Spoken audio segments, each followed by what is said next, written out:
እመኚኝ ሄርሜላ፣ ሩታ ምን አለሽ በይ። ጊዜ ሊፈጅ ይችላል፣ እግዚአብሔርን ጊዜ ሊፈጅ ይችላል፣ ወራት ሊፈጅ ይችላል። አንድ ነገር እርግጠኛ ሆኜ መናገር የምችለው ማለት ነው ሩታ አብርሃምን ወደ አንቺ ማምጣት ሳይሆን ከሄርሜላ መለያየትን ነው እቅድሽ አድርገሽ እየተንቀሳቀስሽ ያለሽው ማለት ነው። ይህንን ሁሉ ነገር የምታደርጊው አብርሃምን ወደ ህይወትሽ ለመመለስና ትዳርሽን ለማዳን ትዳርሽን ለማትረፍ እንደዚህ ክብርሽን አውርደሽ እሱን እየተለማመጥሽ ያለሽው ትዳርሽን ለማዳን ቢሆን በጣም ደስ የሚል ነበር። ግን አሁን ላይ እያደረግሽ ያለሽው በትላንትናው ዕለት ያደረግሽው ደግሞ ይሄ በተለይ ከሀብሉ ጋር የተያዘው ነገር ሀብሉ ላይ ምን እንዳደረጋችሁ አንቺና ኤፍሬም በደንብ እያንዳንዱ ነገር እየወጣባችሁ ነው ማለት ነው። መጨረሻ ላይ ዞሮ ዞሮ ይሄ ነገር አንቺን ከማዋረድ ወደኋላ አይልም ማለት ነው። ለምን እንደዚህ አይነት መንገድን እንደምትመርጫ አላውቅም። ሰው ቀጥታ ሄዶ ማድረግ የሚችለውን ነገር ለምንድን ነው በእንደዚህ አይነት መንገድ ማድረግ የሚፈልገው? እስከ ዛሬ ድረስ አንድ እውነት መናገር የምችለው አብርሃም ጋር በቀጥታ መንገድ መተሽ ተናግረሽ አታውቂም። አንድ ቀን ብቻ ማለት ነው። በጣም ያደነቅኩሽ በቃ እንደምትወጁ እንደምታፈቅሪው ትዳርሽን መመለስ እንደምትፈልግ የተናገርሽው አንድ ቀን ነው። ከዛ ውጪ በሆኑ አይነት መንገዶች ነው የምትመጪው ማለት ነው። ይሄ ደግሞ ማለት ነው ውድቀታችንን ከማፋጠንና እኛን ወደ መጥፎ ነገር ከመውሰድ ውጪ ሊያስተካክልልን የሚችለው ነገር የለም። አሁን ላይ ማለት ነው ከሀብሉ ጋር በተያያዘ አብርሃም ቀድሞውኑም ቢሆን መረጃው ደርሶታል። አልቀበልም ያለበት ትልቁ ምክንያት ይሄ ነው። ምክንያቱም አንቺና ኤፍሬም ሀብሉ ላይ ምን አሰርታችሁ እንዳመጣችሁ በደንብ ጠንቅቆ አውቆታል። የድምፅ ማስረጃ ጭምር ደርሶታል።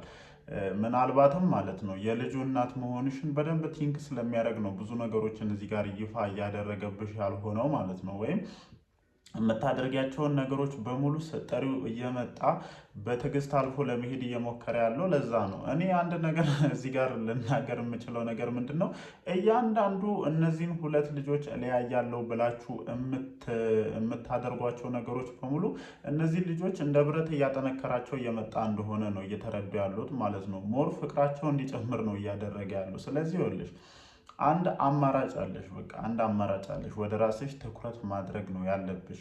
ይሄ ነው ብቸኛ አማራጭሽ ሊሆን የሚችለው። ከዚህ በፊትም በተደጋጋሚ እየተናገርን ነው።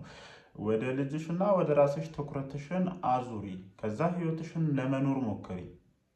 ይሄ ልጅ አንቺ እንደዚህ ባደረግሽ ቁጥር ማለት ነው ለአንቺ ያለው ስሜት ሙሉ በሙሉ እየሞተ እንደሆነ ነው እንደኔ እየተረዱ ያሉት ማለት ነው።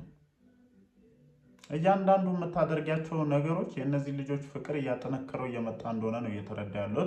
ለማንኛውም ሀብሉ ላይ ሙጠምጢም ተሰርቶበታል። ይሄ ነገር አብርሃም ጋርም ጭምር ደርሷል። ለዛም ነው ሀብሉን አንገቱ ላይ ማድረግ ያልፈለገው ማለት ነው። የሆነ ሰዓት ላይ ሄርሜላን በእንደዚህ አይነት መንገድ ስናማት ነበረ። ግን ደግሞ የአንቺ የትላንቱ አመጣጥም ሆነ አካሄድ ሆን ተብሎ ታርጌት እንዳለው ያስታውቃል። በነገራችን ላይ በግድ ካላደረግኩ ሰው ስጦታ ሰጥቼው ስጦታዬን የማይቀበለኝ ከሆነና ስጦታዬን የሚንቅ ከሆነ በጣም ነው የሚደብረኝ። በመጀመሪያ ደረጃ በቃ ድጋሚ ለዛ ሰው እንትን የማድረግ ሞራሊን ነው የሚገለውና ካላደረክ ብዬ የምሟገተው ከሆነ ለምን አንገተ ላይ አላደረክም ብዬ አምባጓሮ የምፈጥር ከሆነ እዛ ነገር ላይ እንደተባለው ሙጠምጢሜን አሰርቼ ነው የመጣሁት ማለት ነው። ይሄንን ነገር በደንብ አሰርታችኋል። በዛ በኩል ኤፍሬም ሄዶ ሄርሜላን በዛ ልክ ያዝጋታል። አንቺ ደግሞ በዚህ በኩል መተሽ እንደዛና ይሄ ነገር ደግሞ ቀድሞውንም ቢሆን መረጃው አብርሃም ጋር ደርሷል። ያው የልጁ እናት ናት፣ ምንም ማድረግ አይችልም። በእርግጥ እያንዳንዱ የምታደርጊያቸው ነገሮች ስለተበደልሽ ነው። ግን አሁን ላይ በደልሽን ከማየት ይልቅ አንቺ የምትሰራቸው ክፉ ነገሮች ያንን ነገር እንዲሸፈን እያደረገብሽ ነው ያለው። የምሬን ነው የምላችሁ። ምናልባት ይህንን ነገር ስናገር ሊደብራችሁ ይችላል፣ ግን እውነታው ነው። በቃ እቺ ልጅ የምታደርጋቸው ነገሮች ሙሉ በሙሉ የእነዚህ ልጆች ፍቅር እያጠነከረ እንደውም በፊት ከሚዋደዱት ከሚፋቀሩት በላይ ሞር እንዲዋደዱና እንዲፋቀሩ ነው እያደረጋቸው ያለው ማለት ነው። ሄርሜላውን እንዳንቺ ግንፍል አይነት ሴት ብትሆን ኖሮ ማለት ነው ይሄ ነገር ምንም ረጅም ጊዜ አይቆይም። አንቺን አግኝቶ በመጣ ቁጥር የሆነ ነገር የምታደርገው ከሆነ አንቺን በልጇ አመካኝተሽ የሆነ ነገር ለማድረግ ስትሞክር እሱን የሆነ ነገር ብትለው ኖሮ ልክ ተመሳሳይ እንዳንቺ ረጅም ጊዜ አትቆይም። ግን ደግሞ ለአብርሃምን ምቾት የሰጠው ነገር ምንድነው? ሄርሜላ በጣም ፕራይቬሲውን ትጠብቅለታለች። በምንም አይነት ነገር ልትጫነው አትሞክርም። ከአንቺ ያጣውን ነገር እሷ ጋር ስላገኘም ይመስለኛል እንደዚህ አይነት ነገሮች የተፈጠሩ ያሉት። ለማንኛውም እንዴት ናችሁልኝ እኔ ተወዳጅ ቤተሰቦች? ደህና ናችሁ ወይ? አለን እግዚአብሔር የተመሰገነ ይሁን። ዛሬም እንግዲህ በሰማናቸው ነገሮች ተመልሰን ወደ እናንተ መተናል ማለት ነው።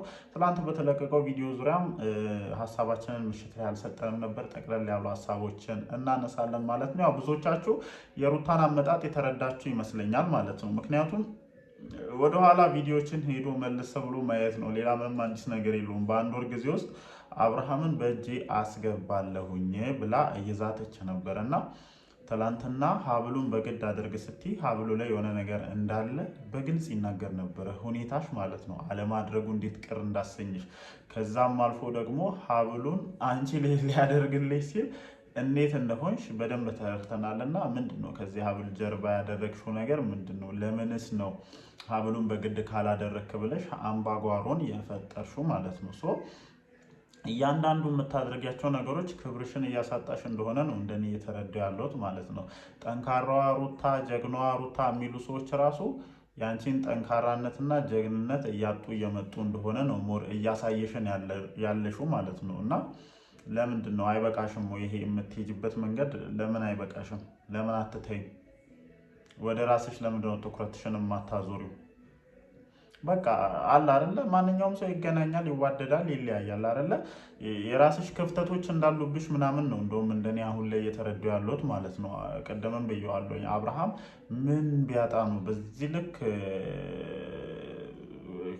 ከሩታ ምን አጥቶ ነው ሄርሜላ ጋር አግኝቶ እንደዚህ ጥብቅ ሊል የቻለው ምናምን የሚለውን ነገር ለማየት ስሞክር ሜቢ ይመስለኛል ነፃነቱን አትሰጪውም፣ ትነዛነዣለሽ፣ ብዙ ነገር ይኖራል ይመስለኛል። እኔ አሁን ከሄርሜላ አንድ መረዳት የቻልኩት ነገር ምንድን ነው፣ አንቺ መተሽ እንደዚህ ባገኘሽው ቁጥር፣ አንቺ መተሽ የሆኑ ነገሮችን ባደረግሽ ቁጥር እሷም እንደዛ የምትነዛነዘው ከሆነ ተመሳሳይ አይነት ሞመንት ነው የሚሆንበት እና ያንን ነገር ይመስለኛል ከሄርሜላም ከአንቺ በተለየ መልኩ ያገኘው ማለት ነው። ወንድ ልጅ ደግሞ ይሄን ነፃነቱን በጣም ይፈልጋል። በነገራችን ላይ ምንም ነገር ማድረግ ፈልገን እንትን የምንል አይነት አይደለም ወንድ ልጅ። በቃ ምንም ነገር ማድረግ ፈልጎ ውስጡ ካልገደበው በስተቀር የእናንተ ቁጥጥር የእናንተ ንዝንዝ ከምንም ነገር ያስቆመዋል ማለት አይደለም። ግን የምትሰጡን ፍቅር ነው ሞር ብዙ ነገሮች ላይ እምነት እንዲኖረን የሚያደርገው እና ያንን ነገር በደንብ ሄርሜላ የሰጠችው እንደሆነ የተረዶት። አንቺ በፊት እናውቃለን እኮ እናያለን፣ እንደዚህ የታዘብነውን ነገር ከበፊትም ጀምሮ እናወራለን እና ኮሽ ባለ ቁጥር የሆነ ሴት በመጣችና ባየሽ ቁጥር እንዴት ስታደርጊው እንደነበር አይተናል አይደል? አሁን ላይ ሞር ያንን ክፍተትሽን መሰለኝ ሄርሜላ ደፍናው በአንድ ጊዜ አብርሃምን ልብ በዚህን ያክል ደረጃ የወሰደችው። ለማንኛውም ግን አሁን የመረጥሽው መንገድ ደግሞ እስከዛሬ ከተጠቀምሻቸው መንገዶች በሙሉ ቆሻሻው መሆኑን ነው እንደኔ እየተረዳሁ ያለሁት ማለት ነው። ምክንያቱም በፍጹም እምነት ያለው ሰው ሃይማኖት ያለው ሰው እንደዚህ አይነት መንገድን በየትኛውም አይነት ሁኔታ አይራመድም። ለምን መሰላችሁ? ቅድም መግቢያ ላይ ያንን ንግግር የተናገርኩት በቃ በየትኛውም አይነት መንገድ አብርሃምን ወይም ትዳርሽን ለማትረፍ ወይም አብርሃምን የልጅሽን አባት ለመመለስ ሳይሆን ይሄንን እንቅስቃሴ እያደረግሽ ያለሽው እነዚህ ሁለት ሰዎች እንዲለያዩና እንዲለያዩ ብቻ ስለምትፈልጊ እንጂ የምር ከሄርሜላ ቢለያይ ከአንቺ ጋር እንዲቀጥል እየፈለግሽ እንዳልሆነ ነው ከሰሞኑ እያሳየሻቸው ካሉ ነገሮች እየተረዱ ያለሁት ማለት ነው። እኔ ትዳርሽን ለማዳን ጎንበስ ብቲ ዝቅ ብቲ ክብርሽን ብታጪ ኢትስ ኖርማል፣ ምንም ችግር የለውም። ግን አሁን ለምታደርጊያቸውን ነገሮች ደግሞ ለማየት ስንሞክር ምንም ትዳር ከማዳን ጋር ወይም ቤትሽን ከማስተካከል ጋር የሚገናኝ ነገር የለውም። እኔ አርፍደሻል ብዬሻለሁኝ እኮ አሁን መስተካከል በማይችል ሰዓት ላይ መተሽ ነገሮችን ካላስተካከልኩ አይነት ሙድ ነው እየተራመድሽ ያለሽው። ቢሆንልሽ ጥሩ እኮ ነው፣ ቢሆን ጥሩ ነው። ግን ብዙ ነገር ሚስ እንዳደረግሽ ነው እየተረዱ ያለሁት። ይሄ ደግሞ አንቺን የማይሆን መንገድ ላይ ከመውሰድ ይልቅ ሌላ ምንም የሚያመጣው ትርፍ እንደሌለ ነው እየተረዱ ያለሁት። በደንብም ደግሞ የማይሆን መንገድ ላይም እየወሰደች ነው። ይሄ ራሱ አሁን ከሀብሉ ጋር ተያይዞ የሰማነው ነገር ሞራውን ክሊር አድርገን ማውራት አንፈልግም እንጂ ምንም ግልጽ ነው።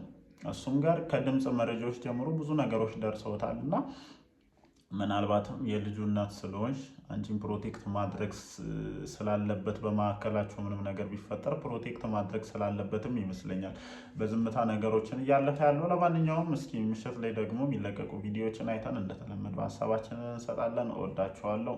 ይመቻችሁ።